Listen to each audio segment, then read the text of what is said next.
Houses are harder than ever to sell these days, and they have been in a very long time. And lots of people out there want to blame the market or interest rates. And yeah, those are definitely contributing factors. But 9 times out of 10, the single biggest problem is, well, your house just isn't ready for prime time. But the good news is that most of these problems are not only fixable, they can be accomplished in a single productive weekend. It's just nobody's told you what to fix until now. So we're going to start at number 10 and work our way all the way down to the number 1 deal killer. And I'm not going to sugarcoat it because number 1 is going to make you want to drag a brutally honest friend through your home with a notebook and an attitude. Let's dive in. So number 10, we're going to talk about dated or heavy window treatments. You see, when buyers walk in and they see those dark drapes from when dial-up internet was cutting edge, they mentally move your house to the Stone Age. Natural light is one of the most important things that buyers look for. So dark rooms, they feel smaller and cheaper and definitely uninviting.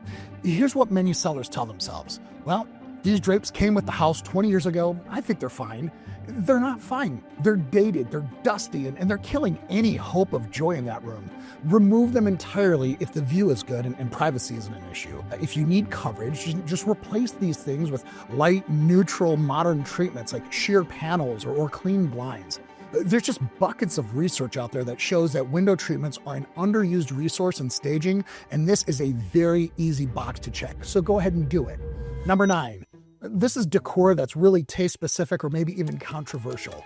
And I'm sorry to say this, but your style, it's not universal. So that life-size cardboard cutout of politicians or a tastefully ironic velvet Elvis painting or, I don't know, a live, love, laugh shrine that looks like a Pinterest board just threw up and exploded at the same time, or any poster that makes half your potential buyers uncomfortable before they even see the kitchen, these things have to go. People in buying mode, they tend to fixate on what they dislike before considering what they could love about a house. So polarizing decor is going to divide your buyer pool in half instantly. A lot of you are going to tell me, hey, this is who I am, deal with it. Well, great. Pack up who you are and show them a house that they can make their own. And then in the meantime, you can thank me. I mean, is your goal here to convert the non-believers or is it to sell your home?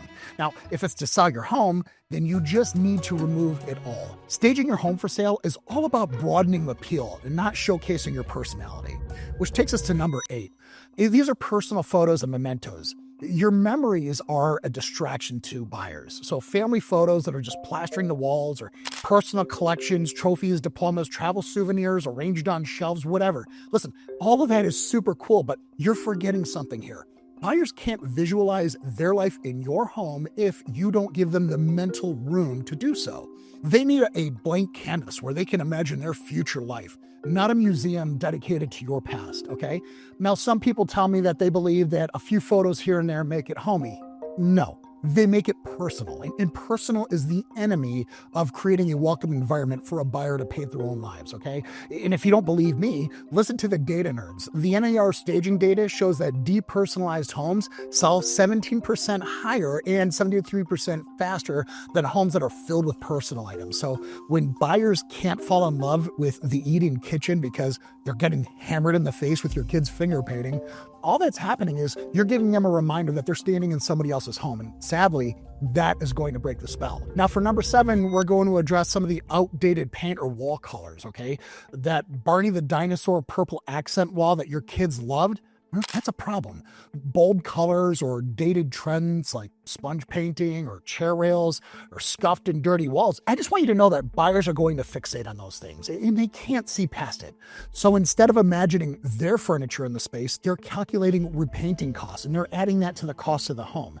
And if you believe that it's just paint, hey, they can change it, no big deal, well, sure. But now they're thinking about work instead of thinking about falling in love with your home. So if you want to play matchmaker between your home and a buyer, you need to think in more neutral tones. Grays, white, grays. I mean, hire someone to throw a fresh coat on every wall, patch all the nail holes, and wipe down the baseboards and trim.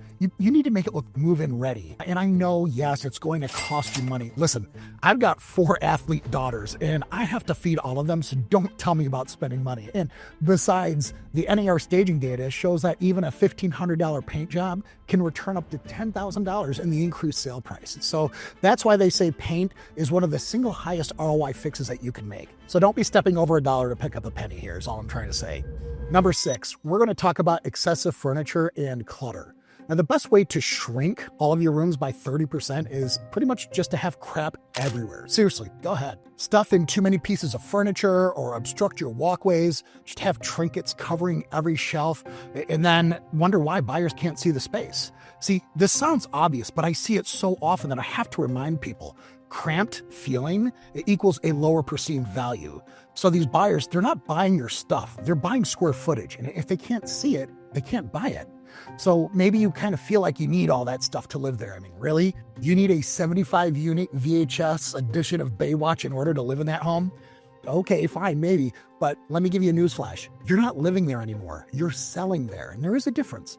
And if you want to sell fast, you need to remove 30 to 50% of your furniture, clear about 90% of the countertops and other horizontal surfaces, and you want to make sure that buyers can walk through rooms without navigating an obstacle course. Research shows that decluttered homes sell 73% faster than non-staged homes, so hey, you decide. Number 5, we're halfway done, and we're talking about curb appeal. Now, we've heard of love at first sight, but do you think it's possible to have that happen with a home? Well, not with that overgrown landscaping and peeling paint and a cluttered porch with dead plants in the flower beds. All of these things scream neglect. Buyers are going to form their first opinion in about 7 seconds, and they're forming opinions about the entire home and of you based on what they see before they even get out of the car. So if they're going to assume the interior is even worse, and this is actually way more common than you think because homeowners often think that, hey, the interior here is all that matters. Well, that's wrong. Buyers who are turned off at the curb are either going to skip the showing entirely or they're just going to walk in with this giant skeptical chip on their shoulder looking for problems to confirm their bias.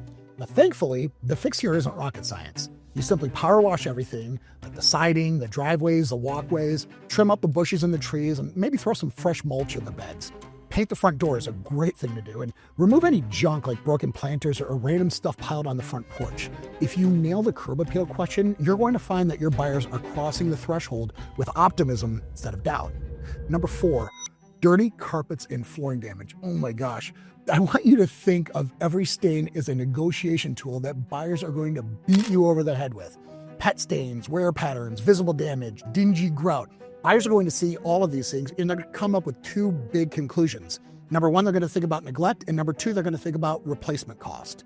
So a $2,000 carpet job that you could have done becomes a $5,000 negotiation tactic in their head because they assume there's even more damage that they can't see. Now, if you're going to tell me, hey, Tim, we just closed the crappy carpeting and we're going to build the bad condition of the flooring into the price of the home, so it's totally fine. Well, guess what? It's not fine. It's far from fine. In this market, when you're trying to sell your home, being fine is not good enough, or your house would have been sold already.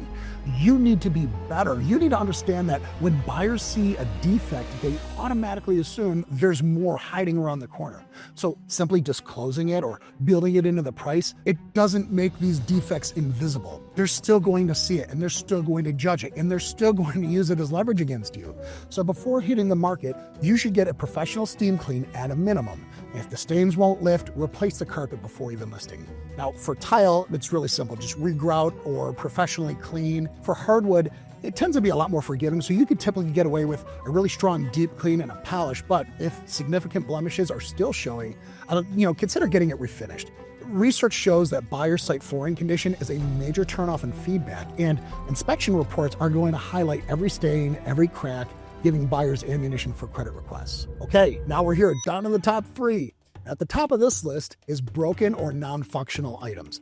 I want you to put your buyer hat on, okay? And I want you to imagine walking into a home and you see broken ceiling fans or a wine fridge with the door hanging off the fridges, loose cabinet handles, cracked tiles, or that switch by the garage that just sits there judging you connected to nothing, like teenager listening to Smashing Pumpkins. Just like we talked about so many times before, these little small individual discrepancies that we might think aren't that big of a deal, well, in the grand scheme of things, they all add up to create an opinion of your house that it too is broken and neglected and non-functional. I mean, Why are we loading the buyer's guns with ammunitions to negotiate against us with? It doesn't make sense.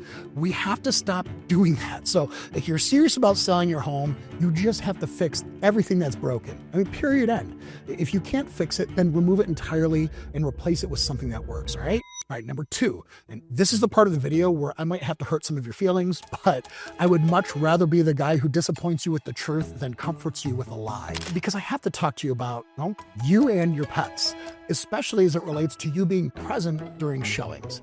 I'm just gonna rip off the Band-Aid right here, and I'm gonna tell you that if you or your pets are an overbearing presence during showings, you are blocking the ability for buyers to imagine themselves in your home. Hovering 3 feet away from them, answering unsolicited questions, or pointing out hidden features brings a really awkward energy, and it kills whatever incredible momentum that you've created by addressing all the other items on this list. And look, I know that you think you're trying to be helpful, and sure, I'm sure that you do have the cutest dog or cat or mongoose or whatever in the hell you have as a pet in the world, but I mean, after all, people would be crazy not to want to meet Mr. Boots, right? But you have to recognize that when buyers come over, they don't want a tour guide. They want to wander, okay? They want to open closets. They want to picture their couch against that wall, and they want to whisper to their spouse about whether they love it or hate it. And the pets, I mean, they kind of make it worse. Buyers are trying to picture Thanksgiving dinner with their family, but old Spike here, who apparently has a bit of Mississippi leghound in it, is going full Cousin Eddie on your leg while your kid's watching horror. Nobody's imagining holiday memories when they're fending off unwanted advances from a 90-pound Labrador who thinks every visitor is his new best friend. So just let their agent do the job and leave entirely during showings. Take the pets with you, kennels, daycare, a friend's house, whatever. And if you're concerned about, security, about not being there at the house during a showing, then use security cameras. But if you've prepared your house for showings, you shouldn't have valuables laying out in the first place.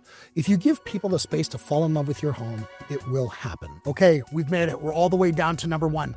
This is the number 1 deal killer, and it's not even close. It's odors. Now, I want to introduce you to a concept called olfactory adaptation, or for guys like me that went into the Marines instead of college, nose blindness. It's a fancy way of saying that after you're exposed to a scent for long enough, you stop noticing it. So those pet smells and cigarette smoke, heavy cooking odors, or mustiness and mildew, you don't even realize it's there anymore, but buyers are going to register it the second they walk in. And here's why this gets the number 1 spot over everything else on the list. The sense of smell is the only one with a direct, unfiltered pathway to the brain's limbic system. And that's the area of the brain that governs emotion, like the amygdala, and memory, which is in the hippocampus. So it bypasses the thalamus, which is the usual relay station for all of the other senses like sight, sound, touch, and taste.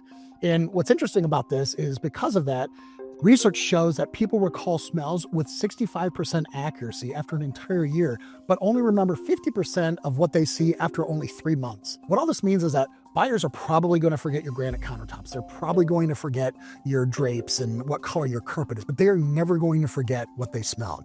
So if you're watching your 7 cats use your kitchen floor as their personal toilet, and you think, well, hey, we keep it clean after they're done, it's not that bad. Let me tell you, from a position of love and wanting to see you succeed, it is that bad, all right? You just can't smell it anymore because your nose has been lying to you. But I won't. And in case you're wondering, masking this odor with air fresheners is going to make it worse because now buyers know that you're trying to hide something. So the cure here is to massively deep clean everything. Use enzyme cleaners that break down pet odor molecules at the source. Air out your home for days, and I mean days before showing, so hopefully there's good weather. If you smoke inside, first off, freaking stop. Second, you should consider repainting the walls and replacing soft surfaces like drapes, carpets, rugs, etc. with new stuff. If pets are the source of the odor, then at the very minimum, you need to remove the litter box and take animals elsewhere during showings. Now, here's a quick pro tip that I use in my short-term rentals.